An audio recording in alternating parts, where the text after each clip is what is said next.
मैं परेशान बैठी हुई थी और अपनी ज़िंदगी के बारे में सोच रही थी। मैंने क्या सोचा था और क्या हो गया था। मेरी हर तरफ मायूसी फैली हुई थी। मैं रोज़ रोज़ की लड़ाई झगड़ों से तंग आ गई थी। मैंने अपनी ननद को आंगन में चलते फिरते देखा। उसे देखकर मुझे रात वाला हादसा याद आ गया, जिसे याद करके मेरी आंखों में आंसू आ गए। मैं जैसे ही अपनी ननद के बेटे को प्यार करने लगी थी, मेरी जेठानी बहुत ही जहरीले शब्दों में बोली, अगर तुम बांझ ना होती तो आज तुम्हारे भी अपने बच्चे होते। ये सुनकर मुझे गुस्सा आ गया और मैंने कहा कि आपको किसने कहा कि मैं बांझ हूँ। मेरी बात सुनकर वह मुझसे कहने लगी, जिसके 6 साल तक कोई औलाद ना हो तो उसका यही मतलब होता है। वह तो तुम्हारा पति अच्छा है और तुमसे मोहब्बत करता है, इसलिए उसने तुम्हें कभी भी नहीं कहा। लेकिन मैं जानती हूँ सब कुछ तुम हम सबसे छुपा रही हो, लेकिन यह ज़्यादा समय तक नहीं चलेगा। तुम्हारे पति की माँ मैं ही हूँ, मैंने ही उसकी परवरिश की है। अगर यही सब चलता रहा तो मैं उसकी शादी किसी ऐसी लड़की से करवा दूंगी जो उसे बच्चा दे सकती हो। अपनी जेठानी की बातें सुनकर मेरी आंखों में आंसू आ गए और मैं भागती हुई अपने कमरे में चली आई। अब कुछ भी हो जाए, मैं साबित करना चाहती थी कि मैं बांझ नहीं हूँ। मैं अपनी एक दोस्त को कॉल की, वह डॉक्टर थी। मैंने उससे कहा, क्या तुम कल फ्री हो? मेरी बात सुनकर वह मुझसे कहने लगी, खैरियत तो है तुम्हारी? तबीयत तो ठीक है? वह मेरी बहुत अच्छी दोस्त थी। मैंने कहा, हाँ खैरियत है, मुझे अपने कुछ टेस्ट करवाने हैं। मेरी बात सुनकर वह कुछ पल के लिए खामोश हो गई और फिर कहने लगी, मैंने तुम्हें पहले ही कहा था कि वह औरत मुझे ठीक नहीं लगती। मैं तुम्हें पहले ही खबरदार किया था। तुम अपने पति को कहकर अलग घर क्यों नहीं ले लेती हो? इन लड़ाई झगड़ों से जान छूट जाएगी। उसकी बातें सुनकर कुछ देर के लिए खामोश हो गई। अब मैं उसे क्या बताती कि मैं अपने पति से इस बारे में बात की थी, लेकिन उसने मुझे साफ मना कर दिया था। वह कहता था कि अपनी लड़ाई झगड़ा खुद ही ख़त्म करो, मुझे इन चीज़ों में मत घसीटो। बाहर के काम क्या कम होते हैं जो मैं तुम लोगों के इन झगड़ों में भी दिलचस्पी लेना शुरू कर दूं और अपना दिमाग खराब करके बैठ जाऊं। अब अपने पति को कुछ भी कहना मैंने छोड़ दिया था, लेकिन मेरा पति पहले ही अपने ऑफिस चला गया था। अब मैं सोकर उठी तो मेरी जेठानी किचन में थी। मुझे देखते ही शुरू हो गई। खुल गई महारानी की आंख। अब ये तुम्हारा अपना घर नहीं है, बल्कि ससुराल है, और ना ही यहाँ पर तुम्हारे नखरे उठाने के लिए तुम्हारी माँ मौजूद है। मैंने 2-3 बार उससे बात करने की कोशिश की, लेकिन उसका रवैया बहुत ही ख़राब रहता था। फिर उसकी हरकतों से मुझे महसूस होने लगा कि वह मुझे पसंद नहीं करती। उसकी हर मुमकिन कोशिश होती है कि मेरी किसी न किसी टीचर से बेइज्जती करवाती रहे, लेकिन मैं हमेशा बच जाती थी। अब मैं उसे दूर दूर रहने लगी थी। एक दिन मेरी एक दोस्त मेरे पास भागती हुई आई और मुझसे कहने लगी, सोनिया ने तुम्हें हर जगह बदनाम कर दिया है। उसकी बात सुनकर मैं घबरा गई। बाद में मुझे पता चला कि वह मेरे लोफर मंगेतर का नाम मेरे साथ जोड़कर हर किसी को बता रही थी कि यह किस कदर बुरे लोग हैं। उसकी बातें सुनने के बाद मैं रोती हुई प्रिंसिपल के ऑफिस चली गई और उन्हें सारी बात बताई। फिर सबके सामने मुझसे माफ़ी मांगी थी। उसने फिर मुझसे दोस्ती कर ली। मैं नहीं जानती थी कि वह आस्तीन का सांप है। वह भी मेरी दुश्मन है। उसने मेरे घर में भी आना जाना शुरू कर दिया था। एक दिन वह मेरे घर से बाहर निकल रही थी जब मेरा मंगेतर घर के अंदर दाखिल हो रहा था। मेरा मंगेतर लोफर था, लेकिन वह बेहद खूबसूरत और हैंडसम था। हमारे ख़ानदान में 18 साल की उम्र में ही लड़कियों की शादी करने का रिवाज था। मेरी उम्र 17 साल हो चुकी थी। मुझे पता था कि अगले साल तक मेरी शादी हो जाएगी। मैं चाहती थी कि कुछ ऐसा हो जाए कि मेरी शादी रुक जाए और मैं आगे पढ़ सकूं, क्योंकि मैं पढ़ाई में बहुत तेज़ थी और मुझे विश्वास था कि मुझे स्कॉलरशिप मिल जाती। मुझे बस अपने मम्मी पापा की अनुमति की ज़रूरत थी, लेकिन मैं अनुमति लेते हुए डर रही थी। अगले ही दिन मेरी होने वाली सास मेरे घर आई और वह मेरे रिश्ते की बात दोहराने लगी। अगले साल हमारी बेटी इस वक्त हमारे साथ होगी। उनकी बातें सुनकर मुझे बहुत ज़्यादा चिढ़ हो रही थी। मुझे उनके बेटे में ज़रा भी दिलचस्पी नहीं थी, लेकिन एक बात जो मैं आजकल नोट कर रही थी वह यह थी कि मेरे मंगेतर ने अब मुझे तंग करना छोड़ दिया था। अब वह कॉलेज जाते हुए मेरा रास्ता नहीं रोकता था और ना ही मेरे घर में आकर मुझे छेड़ता था। यह बात मुझे थोड़ी हैरान कर रही थी, लेकिन मैं खुश थी। मैं समझ रही थी कि शायद वह सुधर गया है, लेकिन मामला तो कुछ और ही था। एक दिन मैं अपनी होने वाली ससुराल गई हुई थी। उन लोगों के घर हमारा आना जाना था, क्योंकि पापा की उनके साथ बहुत ही अच्छी दोस्ती थी और मैं भी उनके घर चली जाया करती थी और मेरा मंगेतर भी मेरे घर आ जाया करता था। उस दिन भी मैं अपनी होने वाली ससुराल गई हुई थी। मुझे अपनी होने वाली सास को कुछ सामान देना था। मैंने देखा कि मेरा मंगेतर छत पर बैठा फ़ोन पर किसी से बात कर रहा था। उसके चेहरे पर बहुत ही खूबसूरत मुस्कान सजी हुई थी। मुझे देखकर उसने कोई रिस्पांस नहीं दिया और दोबारा से फ़ोन में बिज़ी हो गया। उसकी हरकत देखकर मुझे बहुत हंसी आई, लेकिन मैंने अपनी सास को सामान देकर घर में वापस आ गई। 1-2 दिन के बाद मुझे फिर अपने ससुराल जाना हुआ। मैं भी गली में थी जब मुझे अपने मंगेतर के चिल्लाने की आवाज़ आई। वह कह रहा था कि मैं किसी भी सूरज ज्योति से शादी नहीं करूँगा, मैं किसी और को पसंद करता हूँ। मेरी सास उससे कह रही थी, दिमाग खराब हो गया है तुम्हारा, पहले तो तुम हर समय उसी का नाम लेते रहते थे, अब ऐसा क्या हो गया है जो वह तुम्हें पसंद नहीं रही। मेरा मंगेतर बोला, मैं नहीं जानता, वह बस मुझसे बदतमीज़ी से बात करती है और मेरी किसी भी बात का सीधे मुंह जवाब नहीं देती, और मुझे ऐसी पत्नी हरगिज़ नहीं चाहिए, बल्कि मुझे तो ऐसी पत्नी चाहिए जो मेरी हर बात माने और मेरे साथ सम्मान के साथ बात करे। उसकी बात सुनकर मेरा मुंह खुला का खुला रह गया। मैं तो कभी उससे बात ही नहीं की थी। बदतमीज़ी तो दूर की बात थी। मेरी सास उसे समझाने लगी और उससे मिन्नतें करने लगी, लेकिन वो की कोई भी बात नहीं सुन रहा था। मैं सिर्फ यह सुनना चाहती थी कि आखिर वह कौन है जिसके पीछे यह पागल हो रहा है। फिर मेरी यह इच्छा भी पूरी हो गई जब मेरे सास ने मेरे मंगेतर से पूछा कि वह कौन है। नाम सुनकर मुझे लगा जैसे मेरे सिर पर आसमान गिर गया हो। वह कोई और नहीं बल्कि मेरी दोस्त सोनिया थी। अब मुझे सारी कहानी समझ आ गई थी। यकीनन वह मुझसे बदला लेना चाहती थी। वह यह समझ रही थी कि मेरा मंगेतर मुझसे छीनकर उसने मुझे हरा दिया है, जबकि उसने मेरी सबसे बड़ी मुश्किल को आसान कर दिया था। अब मैं इस समय का इंतज़ार कर रही थी कि कब मेरी सास आए और मंगनी तोड़ कर जाए।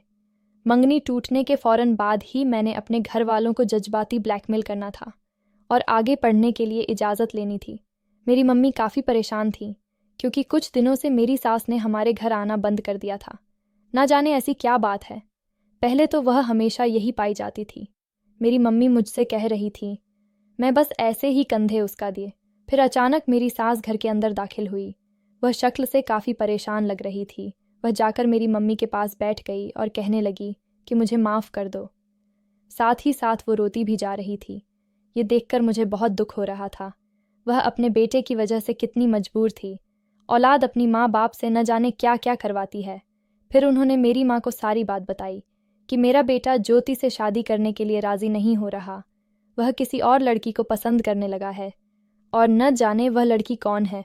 मैंने तो उसका नाम भी पहली बार सुना है। तभी मैंने अपनी सास को बताया कि वह मेरे कॉलेज में पढ़ती है। मेरी बात सुनकर मेरी सास हैरान हो गई थी कि तुम्हें कैसे पता। मैंने बताया कि मैं सारी बातें सुन ली है। मेरे पापा ये सुनकर बहुत ही गुस्से में आ गए थे, लेकिन वह क्या कर सकते थे जब लड़का ही राज़ी नहीं था। हमारा एक घर शहर में भी था। मैंने पापा से ज़िद किया कि हम शहर रहने के लिए चलते हैं। पापा मेरी बात मान गए थे। हम शहर चले आए थे। यहाँ आकर मेरी मम्मी ने एक सिलाई सेंटर खोल लिया था जो अच्छा चलने लगा था और हमारे घर के हालात अच्छे हो गए थे। मैंने अपनी मम्मी से मिन्नतें की कि मुझे आगे पढ़ना है। थोड़ी सी मिन्नतें करने के बाद मुझे आगे पढ़ने की इजाज़त मिल गई थी। यूनिवर्सिटी की ज़िंदगी मेरे सपनों से भी ज़्यादा सुंदर थी। अपनी इच्छा पूरी हो जाने पर मैं बहुत खुश थी। वहाँ पर मेरी एक लड़के से मुलाकात हो गई। वह वैसा ही था जैसा मैं अपने लिए जीवन साथी चाहती थी। वह भी मुझे पसंद करने लगा। मैंने उसकी आंखों में अपने लिए प्यार देख ली थी। फिर धीरे धीरे मैं अपना मकसद भूलने लगी और जब उसने मुझे शादी के लिए प्रपोज़ किया तो मैं खुशी खुशी मान गई थी। मेरी एक दोस्त ने मुझे समझाया कि तुम उसके बारे में कुछ भी नहीं जानती हो, फिर कैसे इतनी जल्दी हामी भर सकती हो। मैंने उससे कहा कि मैं उससे मोहब्बत करती हूँ और साथ में वह दिखने में ही लगता है कि वह अच्छे ख़ानदान का होगा। मेरी दोस्त मेरे पागलपन पर हैरान थी। फिर 2 सेमेस्टर के बाद ही मेरी दोस्त मुझसे अलग हो गई क्योंकि उसका दाखिला मेडिकल में हो गया था और वह यह डिग्री मजबूरी में ले रही थी। मेरी दोस्त के अलावा मुझे समझने वाला कोई भी नहीं थी। और फिर मेरी पढ़ाई पूरी होने के बाद धीरज ने मेरे घर में रिश्ता भेज दिया। मेरे घर वाले ये रिश्ता करने के लिए बिल्कुल भी तैयार नहीं थे क्योंकि धीरज की माँ नहीं थी, सिर्फ उसकी एक बड़ी भाभी थी और उनकी बातों से लग रहा था कि पूरे घर में सिर्फ और सिर्फ धीरज की भाभी का ही राज है। लेकिन मैंने अपने मम्मी पापा को मना लिया और यूँ मेरी शादी धीरज से हो गई। मैं अपनी पसंद की शादी पर बहुत खुश थी। धीरज मुझसे बहुत मोहब्बत करता था, लेकिन उसके घर में जाने के बाद मुझे एहसास हुआ कि धीरज कोई भी काम अपनी भाभी की मर्जी के बगैर नहीं करता। रात को ही धीरज ने मुझसे पूछा था कि हनीमून के लिए कहाँ जाना है। मैंने उसे नैनीताल चलने का बोला था, लेकिन मेरी जेठानी ने सुबह उठते ही कह दिया कि अभी कहीं जाने की ज़रूरत नहीं। और फिर अपनी भाभी के मुंह से यह शब्द सुनते ही धीरज ने भी अपना प्लान बदल दिया था। उस दिन मैं धीरज के साथ बहुत लड़ी थी। क्या तुम अपनी ज़िंदगी के फ़ैसले खुद नहीं ले सकते हो? फिर तुम अपनी भाभी पर क्यों डिपेंड रहते हो, जबकि उसने मुझे खामोश करवा दिया। फिर धीरे धीरे मुझे एहसास होने लगा कि सब मेरी जेठानी के कब्ज़े में है, लेकिन वह मुझे पसंद नहीं करती थी। मैंने हर मुमकिन कोशिश की कि मैं उनका दिल जीत सकूं, लेकिन मैं इसमें नाकाम रही। शादी के 2 साल ऐसे ही गुजर गए, लेकिन मेरे घर में कोई औलाद नहीं हुई थी। धीरज ने कभी भी मुझे इस बात का ताना नहीं दिया था, बल्कि धीरज तो कहा करता था कि अभी तो हमारे खुद के हंसने खेलने के दिन हैं, अभी इतनी जल्दी बच्चा ना हो। लेकिन मेरी जेठानी उठते बैठते मुझे एहसास दिलाने लगी थी कि तुम्हारे अब बच्चा नहीं हो सकता, क्योंकि तुम बांझ हो। और आज हमारी शादी को 6 साल गुजर चुके हैं और हमारे अभी तक कोई बच्चा नहीं हुआ है। इसीलिए मैं अपने सारे टेस्ट करवाने आई थी, जिससे कि मैं सबको बता सकूं कि कमी मेरे अंदर नहीं है। मैं भगवान से दुआ कर रही थी कि हे भगवान, मेरे अंदर कोई कमी ना निकले। लेकिन मैंने अपने आप से यह वादा भी किया था कि अगर कमी मेरे अंदर निकली, मैं सच में बाउंज हुई, तो मैं खुद ही धीरज की ज़िंदगी से चली जाऊंगी, उसे दूसरी शादी की इजाज़त दे दूंगी। ये सोचकर मुझे लग रहा था कि जैसे मेरे शरीर से जान निकल रही है। मेरी दोस्त ने मुझे समझाया और तसल्ली दी कि चिंता मत करो, सब ठीक होगा। थोड़ी ही देर बाद मेरी रिपोर्ट्स आ गईं। मैं कांपते हाथों से रिपोर्ट खोली, लेकिन मेरी खुशी के लिए हद न रही, क्योंकि मुझ में कोई कमी नहीं थी।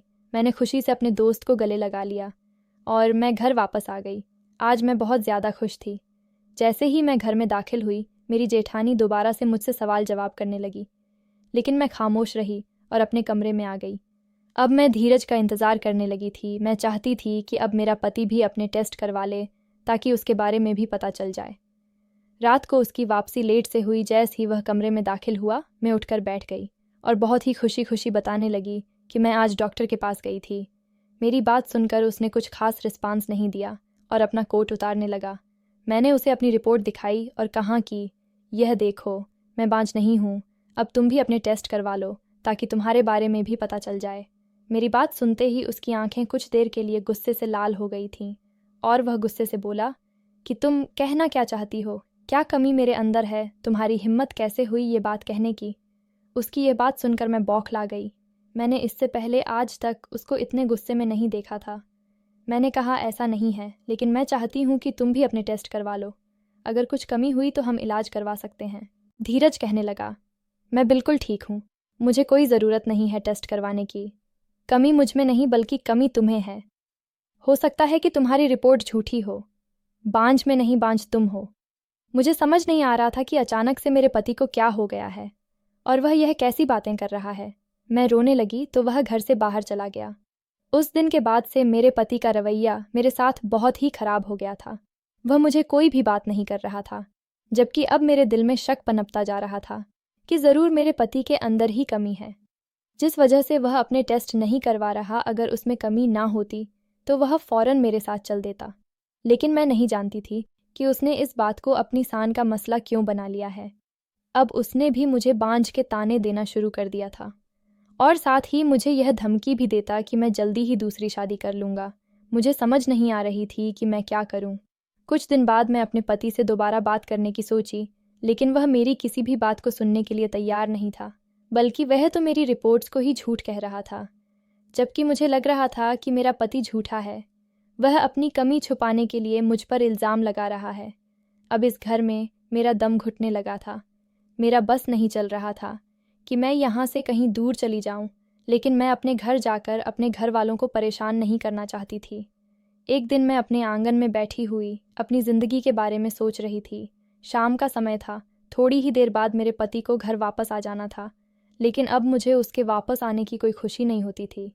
अचानक ही दरवाजे पर दस्तक हुई। मैं हैरान हुई कि इस समय कौन आ गया।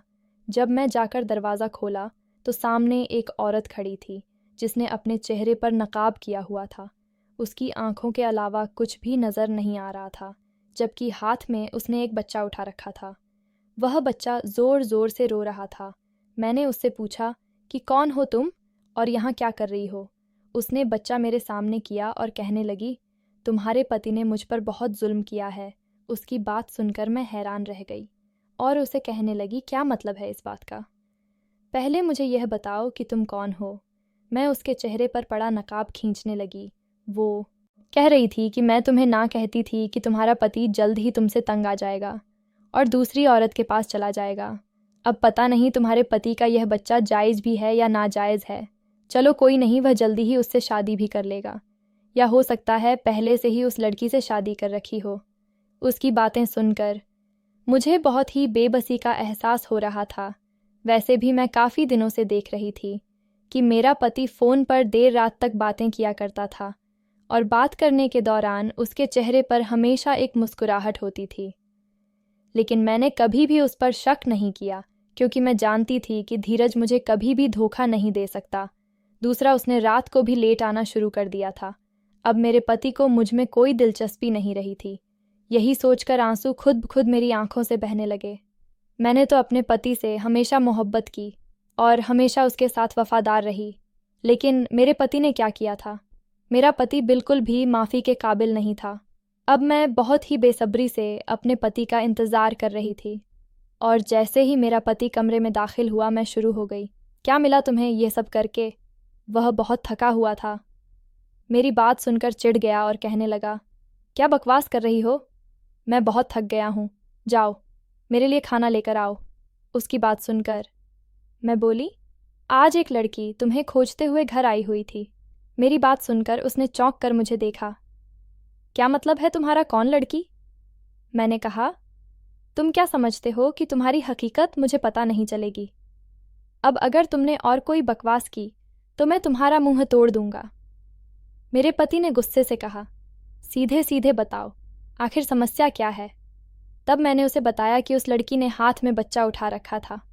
उसने बच्चा मेरे सामने किया और बोली, तुम्हारे पति ने मुझ पर जुल्म किया है। यकीनन वह तुम्हारी ही कोई प्रेमिका होगी और वह बच्चा भी तुम्हारा ही होगा। मेरे यह कहने की देरी थी कि मेरे पति ने मेरे चेहरे पर थप्पड़ मार दिया और बोला, अगर उसके बाद तुमने कोई भी बकवास की, मैं तो अभी के अभी तुम्हें घर से निकाल दूंगा। और यह सुनकर मेरी रूह कहाँ गई थी। फिर उसके बाद मैं और मेरा पति एक दूसरे से बिल्कुल ही संबंध खत्म कर चुके थे। एक दूसरे के साथ रहने के बावजूद भी एक दूसरे के मामलों में दखल अंदाजी नहीं करते थे और ना ही एक दूसरे से कोई बात करते थे। एक दिन मेरी तबीयत बहुत ज़्यादा ख़राब हो गई। मुझे अपने पेट में दर्द महसूस हो रहा था और यह दर्द अब मुझसे बर्दाश्त नहीं हो रहा था। मेरा पति मुझे डॉक्टर के पास लेकर गया। डॉक्टर ने जब मेरा चेकअप किया तो उसने कहा कि आपकी पत्नी का अच्छे से चेकअप करने के बाद ही बता सकते हैं कि क्या प्रॉब्लम है। और जब डॉक्टर ने मेरे सारे टेस्ट किया तो जो खबर मुझे सुनने को मिली, तो वो सुनकर ऐसा लगा जैसे मेरे सिर पर कोई आसमान गिर पड़ा था। डॉक्टर ने मुझे बताया कि कोई आपको दवाइयाँ दे रहा है ताकि आपका बच्चा ना हो सके। मेरा सबसे पहले शक मेरी जेठानी की तरफ गया। मैंने डॉक्टर को कहा कि मेरे पति को इस बारे में कुछ भी ना बताना। डॉक्टर ने मेरे पति को यही कहा कि कोई गलत चीज़ खा ली है जिसकी वजह से पेट में दर्द हो गया है। अब मैं अपनी जेठानी का बनाया हुआ खाना खाना छोड़ दिया। एक दिन मैंने अपनी जेठानी को अपने दूध में कुछ मिलते हुए देख लिया था, जिससे मेरा शक और भी पक्का हो गया था। एक दिन मेरे माता पिता ने मेरी और मेरे पति की दावत रखी। मम्मी पापा के घर से लौटकर जब मैं और धीरज घर में दाखिल हुए, तभी मेरी जेठानी की आवाज़ हमारे कानों में पड़ी। वह किसी लड़की से बातें कर रही थी। उस लड़की की पीठ हमारी तरफ थी, इसलिए उसका चेहरा भी नहीं देख पाई थी। वह कह रही थी कि तुम चिंता मत करो, मैं बहुत जल्द ज्योति को अपने रास्ते से हटा दूंगी और तुम्हारी शादी में धीरज से करवा दूंगी। मैं उसे दवा दे रही हूँ, उसे इसके घर में बच्चे नहीं होंगे और बहुत जल्दी धीरज ज्योति को छोड़ देगा। लेकिन तुम्हारा ड्रामा सबसे अच्छा था। कैसे तुमने ज्योति को बेवकूफ़ बना दिया और ज्योति यह समझने लगी कि वह औरत धीरज की पत्नी है और वह बच्चा धीरज का है, जबकि वह तो तुम ही थी। यह कहकर वह दोनों ताली मारकर हंसने लगी। मैंने धीरज को देखा। धीरज खामोश नज़रों से मुझे ही देख रहा था। उसके चेहरे पर कोई भी एक्सप्रेशन नहीं थे। मैं खुश थी। भगवान का शुक्र है कि जेठानी का असली चेहरा धीरज के सामने आ गया। जब हम अंदर हॉल में गए, मैं देखना चाहती थी कि मेरी जेठानी धीरज के साथ किस लड़की की शादी करवा रही थी, और उस लड़की पर निगाह पड़ते ही मेरी आंखें हैरत से खुली की खुली रह गई थीं। वह तो मेरे कॉलेज में पढ़ने वाली सोनिया थी, जो इससे पहले मेरे मंगेतर को फंसा चुकी थी और अब मेरे पति के साथ मेरे रिश्ते खराब करने आ गई थी। जब मेरे जेठानी ने देखा कि धीरज को सारी हकीकत पता चल चुकी है, तो वह हड़बड़ा गई थी और नज़रें चुराने लगी थी। धीरज तो कुछ भी नहीं बोले, लेकिन मैंने अपनी जेठानी से कहा, भाभी, अब कुछ भी छुपाने से फ़ायदा नहीं है। सारी सच्चाई अब खुल चुकी है। आखिर सोनिया तुम तक कैसे पहुंची? सोनिया का और तुम्हारा क्या रिश्ता है? तब मेरी जेठानी ने बताया कि सोनिया उनके एक दोस्त की बेटी है। सोनिया तुमसे नफ़रत करती है और तुम्हारी ज़िंदगी में आने वाली हर खुशी को मिटा देना चाहती है, क्योंकि तुमने सोनिया की ज़िंदगी में अंधेरा भर दिया है। मैं हैरान से कभी सोनिया को तो कभी अपनी जेठानी को देख रही थी। मैंने कहा कि मैंने तो सोनिया के साथ कुछ भी गलत नहीं किया। तब दिया ने बताया कि मैं जिस लड़के से प्यार करती थी वह मेरे साथ कॉलेज में ही पढ़ता था। उसका नाम रोहित था।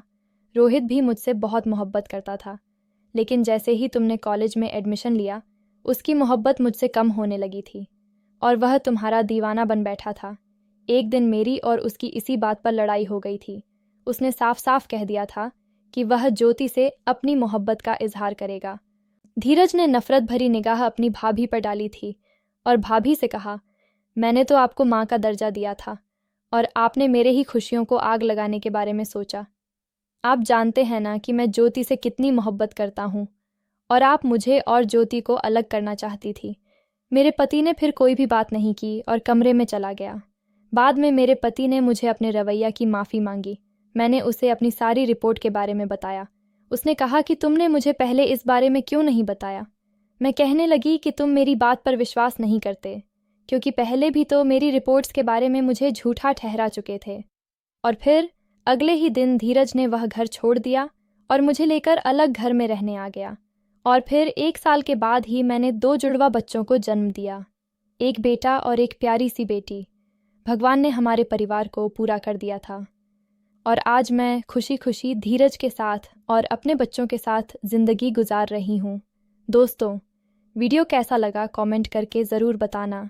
वीडियो को लाइक और चैनल सब्सक्राइब कर देना।